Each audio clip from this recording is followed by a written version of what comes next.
উত্তর ভিত্তিক প্রশ্ন এই অঙ্কগুলি দেখো।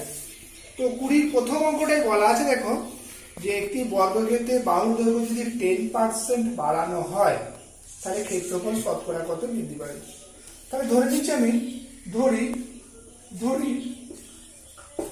বর্গক্ষেত্রটির বাহুর দৈর্ঘ্য, বর্গক্ষেত্রটির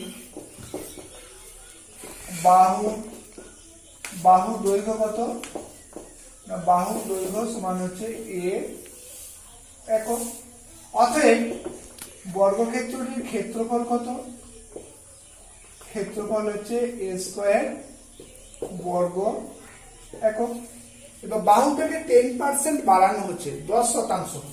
10% যদি বাড়ালে বাহুর দৈর্ঘ্য কত হবে না, বাহুর দৈর্ঘ্য হবে কত না a ইন্টু 10% বাড়াচ্ছি, তাহলে 100টা 110 হবে, অর্থাৎ 110/100 একক হবে।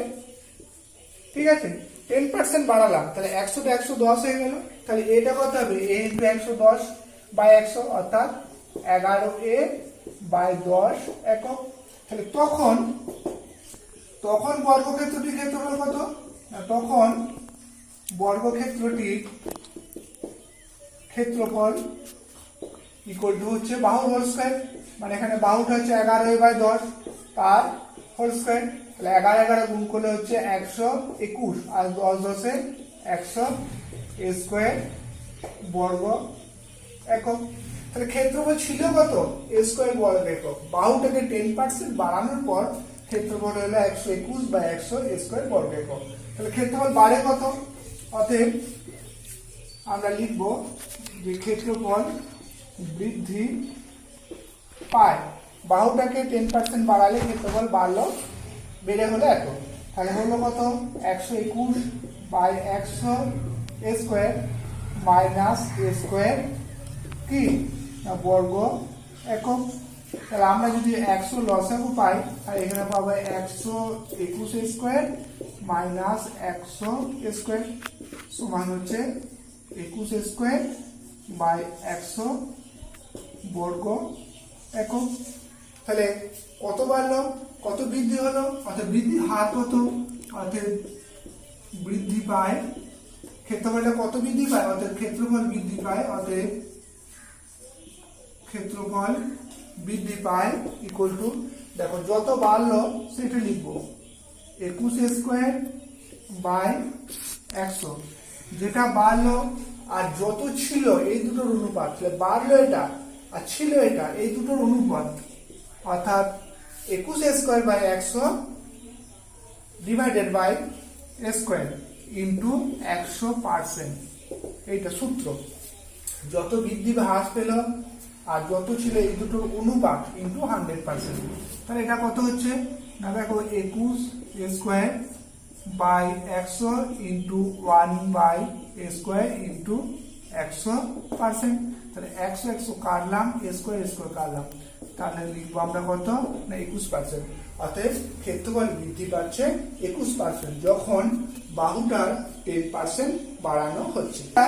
একই রকমের আগে ছিল বর্গক্ষেত্রের ক্ষেত্রফল, এটা হচ্ছে আয়তক্ষেত্রের ক্ষেত্রফল। তাহলে নিয়মটা একই করব। তাহলে আমি ধরে নিচ্ছি দৈর্ঘ্য হচ্ছে a একক। এটা বলা আছে যে দৈর্ঘ্যটা যদি 10% বাড়ানো হয় আর প্রস্থটা যদি 10% কমানো হয় তাহলে ক্ষেত্রফল শতকরা কত বাড়বে বা কমবে। তাহলে এখন ধরি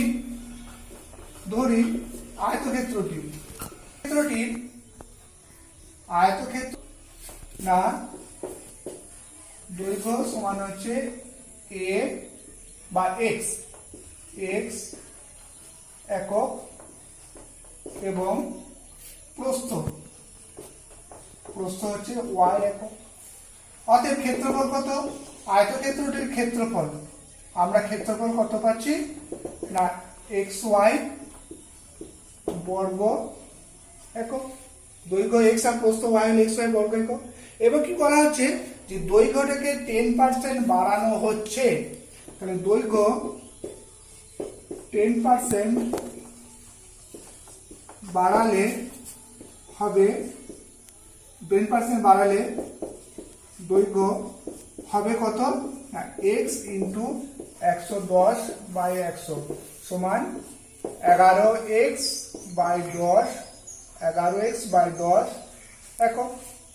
প্রস্থ প্রস্থ কি করা হচ্ছে, এটা 10% কমানো হচ্ছে, প্রস্থ 10% কমানো হচ্ছে, হ্রাস করা হচ্ছে। তো 10% কমালে প্রস্থ হবে কত না, প্রস্থ হবে y ইন্টু কমাচ্ছি তাহলে 100টা 90 হয়ে যাবে, 90/100 সমান হচ্ছে 9y/10 একক।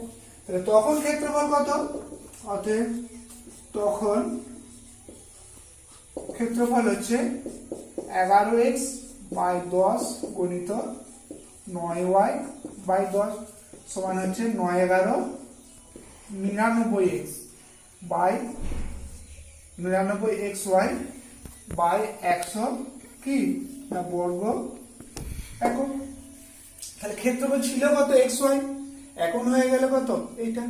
তাহলে ক্ষেত্রফল দেখো, অতএব ক্ষেত্রফল কি হচ্ছে কমে যাচ্ছে, তাই তো। তাহলে ক্ষেত্রফল হ্রাস পায় না xy কত হ্রাস পাচ্ছে না 99xy/100 সমান হচ্ছে 100xy মাইনাস 99xy/100 বর্গ একক সমান কত না xy/100 বর্গ একক। তাহলে ক্ষেত্রফল এটা, হ্যাঁ।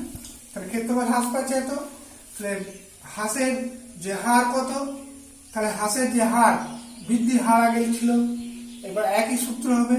অর্থাৎ ক্ষেত্রফল হ্রাস পাচ্ছে কত, ক্ষেত্রফল হ্রাস পায় সমান যেটা কমলো আর যেটা ছিল এই দুটোর অনুপাত ইন্টু 100%। একইভাবে করব কি না xy/100 ইন্টু 1/xy ইন্টু 100%। তাহলে xy কাটলাম, 100 কাটলাম, কত পেলাম 1%। তাহলে যে ক্ষেত্রফল হ্রাস পাচ্ছে সেটা হার হচ্ছে 1%। 1% হ্রাস পাচ্ছে কখন না যদি দৈর্ঘ্যটা আমি 10% বাড়াই আর প্রস্থটা 10% কমাই। বলা আছে যে একটি আয়তক্ষেত্রের কর্ণের দৈর্ঘ্য হচ্ছে 5 সেন্টিমিটার। এটা একটা আয়তক্ষেত্র, তার একটা কর্ণ হচ্ছে 5 সেন্টিমিটার, এটা হচ্ছে 5 সেন্টিমিটার। কর্ণের ছেদবিন্দু কর্ণদ্বয়, তাহলে দুটো কর্ণ আছে আয়তক্ষেত্রের, কর্ণদ্বয়ের ছেদবিন্দু থেকে আয়তক্ষেত্রটির একটি প্রস্থের উপর লম্বের দৈর্ঘ্য হচ্ছে 2 সেন্টিমিটার। এইটা হচ্ছে কর্ণদ্বয়ের ছেদবিন্দু, এইখান থেকে প্রস্থের উপর একটা লম্ব টানছি, সেটা হচ্ছে 2 সেন্টিমিটার। এটা 2 সেন্টিমিটার প্রস্থ, এটা হচ্ছে 2 সেন্টিমিটার। তাহলে প্রস্থের দৈর্ঘ্য কত, এই প্রস্থটা কত, ঠিক আছে। তাহলে একটা কর্ণের দৈর্ঘ্য 5 সেন্টিমিটার, আমরা নামটা দিই এ বি সি ডি, এটা হচ্ছে ও আর এটা হচ্ছে ই। তাহলে আমাদের কি দেওয়া আছে দেখো, কর্ণের দৈর্ঘ্য দেওয়া আছে 5 সেন্টিমিটার। তাহলে আমরা কি পাচ্ছি না বিডি সমান হচ্ছে 5 সেন্টিমিটার। তাহলে কর্ণদ্বয় তো পরস্পরকে সমদ্বিখণ্ডিত করে, তাহলে বিডিটা যদি 5 সেন্টিমিটার হয় তাহলে আমরা ওবিটা কত লিখবো না 5/2 সমান হচ্ছে 2.5 সেন্টিমিটার। আর কি দেওয়া আছে না ওই ছেদবিন্দু থেকে প্রস্থের উপর অঙ্কিত লম্ব ওই সমান হচ্ছে 2 সেন্টিমিটার। আমাদের বের করতে হবে কি এখানে বিসিটা কত, বিসি সমান কত।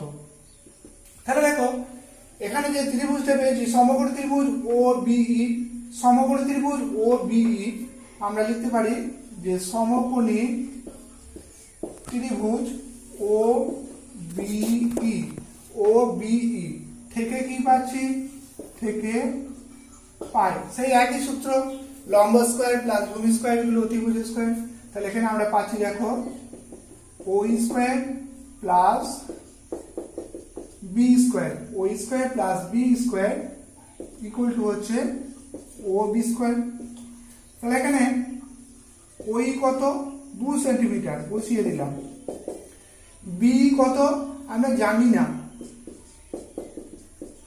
আর ওবি কত 2.5 সেন্টিমিটার, 2.5 সেন্টিমিটার।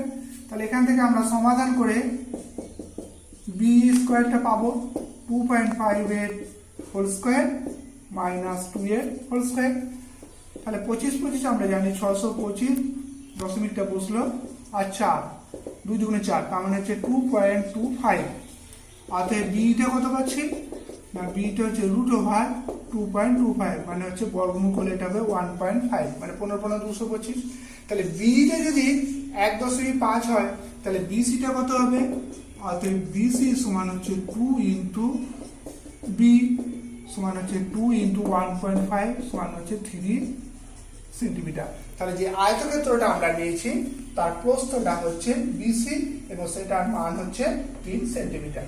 ঠিক আছে, 20 থেকে 4 এখানে বলা আছে যে একটি